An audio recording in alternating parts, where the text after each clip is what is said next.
All right, week 6 of the NFL already here. Man, it's going by way too fast. I'm going through and picking every single game against the spread this week. 15 games on the slate. We went 8-6 last week, so winning week, that's all you want to see. But let's not waste any more time. Let's hop right on into it. All right, Thursday night football. The Philadelphia Eagles traveling to the New York Giants. Giants getting 6.5 points here at home. And honestly, I would really like the Giants a lot more this week if the Eagles had lost that game to Denver. Eagles have been really sloppy on offense this season. Defense hasn't been quite as good, and they haven't been able to run the ball. Short week in the division, usually a tough game. And the Giants, they were pretty bad last week against the Saints. We had the Saints. 5 turnovers will do that to you.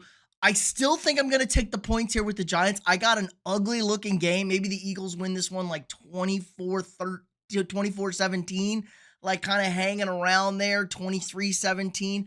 I think the 6.5 is just a little too much. We've seen way too many close games here on Thursday night. Eagles also banged up. Jalen Carter now recently on the injury report. I just don't know. They're going to try and run the ball a lot, I'm assuming, even though Saquon popped up on the injury report, because everybody bitched about how they ran the ball 6 times with Saquon last week. So I think this is going to be an ugly, low-scoring affair, and I got to take the points here at home with the Giants getting 6.5. Okay, another London game this week, and the Broncos and Jets are showing off for the United States over in London after getting, the shitty Vikings and Browns last week from us. Jets getting 7.5 points here. They are the worst team in the NFL, and the Broncos are trending in the right direction.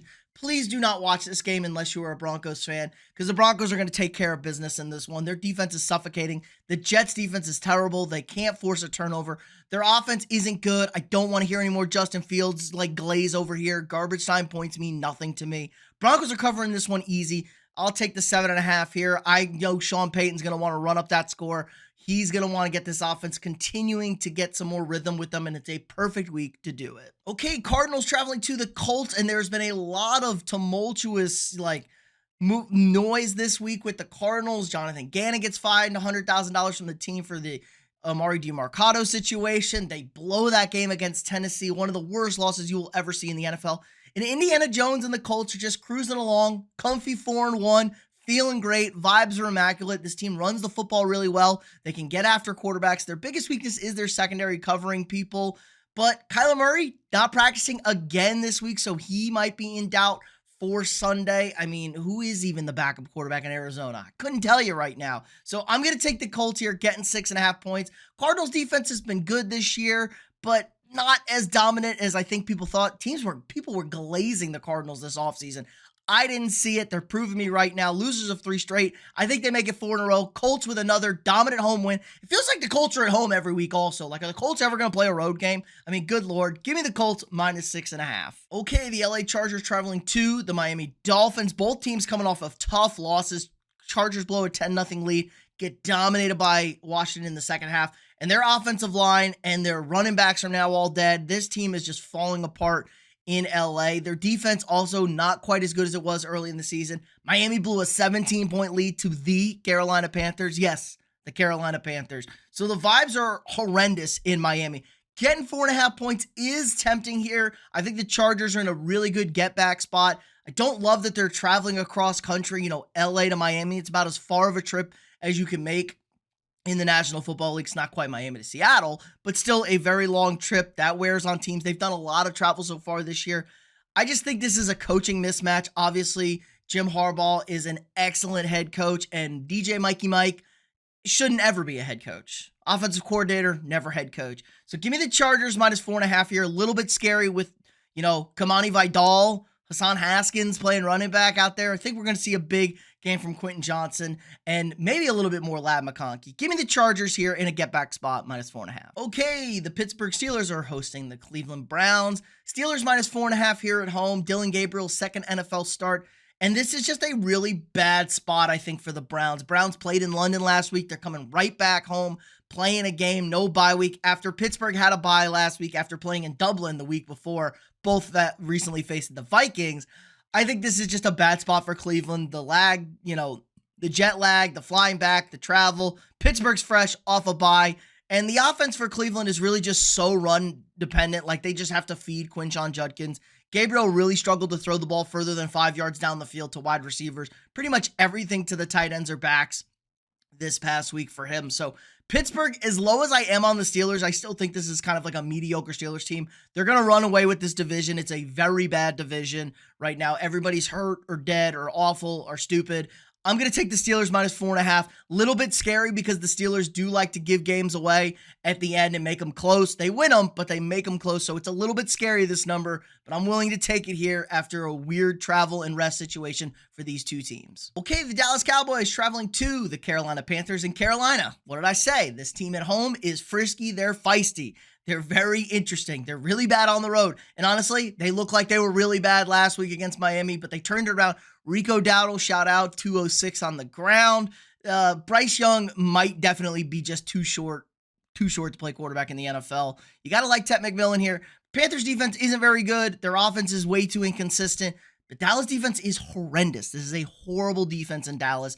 Carolina is going to be able to run the football, move the ball. I think they keep this one close, but the biggest difference here is Carolina's defense also not anything really that good. Dallas's offense is legitimately good. Dak Prescott, top 3 in MVP. They have a very decent running attack now with Javonte Williams looking like a young man again. Jake Ferguson's catching 1 million passes. Give me the Cowboys minus 3.5 here. I think it's probably really close. Wouldn't be surprised if the Panthers get this one with the hook, but I think a late touchdown for the Cowboys. They win this game by 7-4. Give me the boys over the Panthers in Carolina. All right, another interesting game. The Seattle Seahawks traveling to the Jacksonville Jaguars. Seattle laying 1.5 here on the road. Jacksonville coming off a short week, playing on Monday, so nice that they're at home. Both games at home. Probably the biggest home win in Jaguars like history, maybe. Like, I can't even think of a bigger home win for the Jaguars, really. But I'd like the Seattle team a lot more. We saw a really good performance from Sam Darnold and the offense. They were able to move the ball all over Tampa. Now, Darnold did do a Darnold thing and lose that game late. Their defense is just so banged up in Seattle. I mean, we looked at the injury report. Pretty much the entire secondary, the linebacking core. This team is so hurt. Jacksonville offense hasn't been really good at all. Like, they're super inconsistent. We hope maybe BTJ and Trevor are finally starting to get things going. This Seattle offense is pretty good when they can run the football. Sam Darnold's been hyper efficient. Jackson Smith-Njigba's having a great year. But the Jags defense is pretty good, man. The Jags defense is not bad by any stretch. They make plays. They force turnovers. After not forcing any turnovers last year, they're already surpassed their total. So I like the Jaguars here because of how beat up this Seattle defense is. I think it's going to be a tight game. I'll take the home team getting 1.5 here. I'd like Seattle if they were a bit healthier, but they're not. Jags at home. Give me the 1.5 with the Jaguars. Okay, the LA Rams traveling to the Baltimore Ravens, and the Ravens are dead men walking once again, getting 7.5 points here at home. This entire team is hurt. We're not going to see Lamar Jackson again. And even when the defense wasn't hurt, they were the worst defense in football. You know, the Cowboys in purple over here on D. Rams coming off of a horrible loss to the 49ers and Mac Jones on a Thursday night at home. So 10 days off for the Rams. Lots of prep for this terrible Ravens defense. And Cooper Rush ain't moving the football against the Rams. I'm sorry. They're going to they're going to pound Derrick Henry, who's looking to show his age finally at 30 plus years old, really slowing down, turning the ball over a lot. This is going to have to be like jump balls to DeAndre Hopkins and hope Zay Flowers can get open. I just don't see it. I think the Rams come back in a big way. Big statement game. I'm going to swallow the 7.5 here on the road. I just don't see how the Ravens get a stop on this Rams offense. And I just don't see how Cooper Rush can score really anything for this team, do anything for this team. You better hope somebody breaks a huge play if you got the Ravens with the points here, but give me the Rams minus 7.5. Right, the New England Patriots traveling to the New Orleans Saints. Saints get their first win of the season, first ever win for Spencer Rattler, and Patriots coming off their biggest win since the Tom Brady era. I mean, going into Buffalo, getting that win on Sunday night, the new Mike Vrabel-Drake May tandem got the Patriots fans feeling nicey over here, but 3.5 feels like the perfect number for this game. I think we see a little bit of a letdown from New England. The Saints haven't been horrible this year either. They had one really bad performance in Seattle on special teams, but offensively and defensively, they've been pretty competent. I wouldn't say good, but competent, not a complete disaster. Kellen Moore, on the other hand, not great. I think the Patriots win this game. I think they cover. I think they probably win this game by 4. I think this is a game where the Patriots are a little bit flat here. A little bit of a letdown. Saints hang around. Patriots ultimately win this game. So I'm going to take the 3.5 here with New England. I think they win this game by like 4. And I wouldn't be surprised if we see a Saints cover here. But I'm going to take the Patriots because I trust the infrastructure a hell of a lot more in New England than I do in New Orleans. All right, it's the Toilet Bowl. The Tennessee Titans taking on the Las Vegas Raiders. Both these teams have struggled mightily. I mean, Tennessee really shouldn't have a win. Brian Callahan is the worst head coach in the NFL, in my personal opinion. The offensive line is terrible. We can't even really get a real assessment of Cam Ward, and Cam Ward hasn't really even been excellent or good, I would say, for a good chunk of these games here. And Vegas, Geno Smith is cooked. Pete Carroll is cooked. They're a disaster. Good thing is Tennessee has a pretty bad run defense, so Ashton Jeanty could have a nice day. Their offensive line is abysmal, though. This is just horrible. You don't deserve good football if you aren't watching this game, though. We all going to have to suffer through this one. I'm just going to take the 4.5 points. I'm getting too many points. This is going to be a close game. This is going to be an ugly and weird game. Somebody gets a bounce. I think Vegas probably wins this game at home, but 4.5 is too big. They'll probably win by like a point or some shit out there. I just can't trust either of these organizations, so I'll take the big points here with the Tennessee Titans. All right, this is a good game, though. If you watch Titans-Raiders, you're going to enjoy Niners, Buccaneers. Two good teams, both 4-1. Niners coming off a 10 days rest. You really like it. The injury report, question mark. I'm thinking Brock Purdy's out. We're going to get more McCorkle out there, even though he was coughing up a lung last week against the Rams. Buccaneers, the cardiac kids, they've won 4 games, all inside the last minute. This team has been as clutch can be in Tampa, and you gotta love the vibes, man. Baker Mayfield just finds ways to win games over here, and this is a good number, -2.5. Tampa Bay at home. They did, just play in Seattle, so a little bit of travel. 49ers coming off of extra rest, but the rest really isn't helping the 49ers. They're still just super banged up. I don't think we're going to see most of this team, so give me the Buccaneers, who are also a little banged up at the receiving corps, but Emeka Egbuka has been awesome this year. They're going to get the run game going still. Don't matter who's in the backfield there. I'll take the 2.5 points because the Buccaneers are just going to find a way to win this game by 3 points here. Tampa -2 against the Niners. 2.5 against the Niners. All right, the Cincinnati Bengals traveling to the Green Bay Packers. Newly acquired Bengals quarterback Joe Flacco in line to start this week. And you say, oh, how's he going to learn the offense? Quick transition. This is going to be a disaster. Not so fast, my friends. He just played the Packers, just beat the Packers like 3 weeks ago. So Flacco will know what to expect from this Packers defense. But Green Bay's coming off a bye. The dreadful tie against the Cowboys here. They're going to pour it on. We've seen the Vikings and the Lions already bitch slap this Bengals team this year. That was with Drake Browning, so maybe not as many turnovers. 14.5 is a monster number, but Matt LaFleur is going to want to make a statement. This Packers team, last time we saw them, couldn't stop a damn nosebleed, and they struggled to score in the first half. 14.5, I think they pour it on. They got to make a statement. They got to get a bounce back. Typical Packers win, I'm sure. Maybe the Bengals keep it feisty. I'd be very surprised if I see that. Hopefully Flacco can feed them the ball. Trust me, I'd love the Bengals to win this game. I'd love them to make the Packers sweat it out here. I just think this is a really big bounce back spot for Green Bay. I'm going to swallow the 14.5 in Lambeau. Okay, Sunday Night Football. The Lions traveling to the Kansas City Chiefs. Chiefs, weird road loss again. They're now 0-3 in one-score games on Monday night here. And the Lions are humming after that first week 1, awful performance. They've looked great. They've dominated teams now. They've played a lot of bad defenses in the stretch. Kansas City defense, though, very hit or miss. They let Trevor Lawrence walk down the field. They let him fall down twice and score a touchdown. I just have a rule here. Lions getting points feels like always a safe bet. The Lions I'm just going to take the points here. Kansas City could win this game. They looked better against Jacksonville on offense, and the Lions defense is banged up once again. Aiden Hutchinson really helps with the pass rush, but the secondary isn't very good. The Lions are just like, they find ways to win these kind of games. They're getting points. It's the safest play here. Give me the Lions plus 1.5. I think it's a 50-50 game. I could see either outcome. Chiefs are eventually going to start winning these one-score games again. They went 11-0 last year. I don't think they're going to go 0-11 this year. They're currently 0-3. So if they just get back on that right track, they'll feel a lot better in Kansas City here. But points with the Lions, just too easy of a pick. Give me Detroit plus 1.5. Okay, 2 Monday night games because nobody asked for it.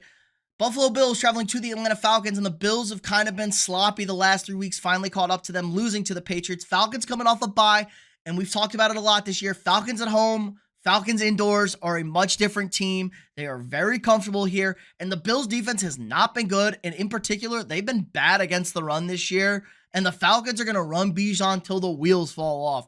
I actually really like Atlanta in this spot, especially at home, getting 3.5. I think we get a much better primetime performance from Buffalo. They're normally great in primetime. They were bad last week. I think the Bills win this game, but I think it's by a field goal. I think it's going to be a closer game than people are expecting. I think Atlanta's going to be able to control some clock, kind of like New England did. Keep Allen off the field. Keep that offense out of rhythm. Falcons defense, surprisingly, been really good this year. One of the top defenses in total defense so far. Give me the Falcons plus 3.5 here at home on Monday night. Bills win, Falcons cover. All right, and finally, our final Monday night game. The Bears return to the scene of the crime. Bears heading to Washington, where their entire season fell apart last year after they Hail Mary. Washington laying 4.5 here after a huge win against the LA Chargers. Bears coming off a bye. Ben Johnson, I think, has put a lot into this game. Washington also knocked out Detroit. He's got a lot of animosity towards this Commanders team, and he knows this Bears team needs to pick up a win here. They're getting 4.5 points. I think this is perfectly fine. The Bears are 2-2, and they feel like maybe they could easily be 3-1. Should be, I don't know. The Bears are the Bears. I think this is a close game. I do think the Commanders are going to find a way to win this game, though, because they are the better football team. We're going to see a heavy dose of Bill out there. Jaden Daniels is back. Deebo Samuel's actually looking skinny again. Commanders defense isn't great. They struggled with Atlanta. I do like Washington being at home. Give me the Bears, though, plus 4.5. Another team on Monday night who covers, but ultimately I think falls just a bit short. I think Washington wins, Bears cover here in week 6. All right, let's recap it for you guys. I got the Giants plus 6.5 against the Eagles. I got the Broncos minus 7.5 against the Jets. I got the Colts minus 6.5 against the Cardinals. I got the Chargers minus 4.5 against the Dolphins. I got the Steelers minus 4.5 against the Browns. I got the Cowboys minus 3.5 against the Panthers. I got the Jaguars plus 1.5 against the Seahawks. Rams minus 7.5 at the Ravens. Patriots minus 3.5 against the Saints. Titans plus 4.5 at the Raiders. Buccaneers minus 2.5 against the Niners. Packers minus 14.5 against the Bengals. Lions plus 1.5 at the Chiefs. Falcons plus 3.5 against the Bills. And the Bears plus 4.5 at the Commanders. So that's going to do it for us this week. If you guys haven't already, drop a quick like on this video. Hit that sub button for daily sports content. If you want to support the channel more, sign up for a channel membership. You get all sorts of access to cool and exclusive perks. Help support me. Allows me to keep making this great content for you guys every single day. If you want to go check out one of your teams in person, head on over to SeatGeek. Use code AFTERTHEREVIEW for $20 off your first purchase at SeatGeek.com. That's code AFTERTHEREVIEW for $20 off your first purchase. Be sure to check out the links down below. Again, like, subscribe, and share, and I'll see y'all tomorrow.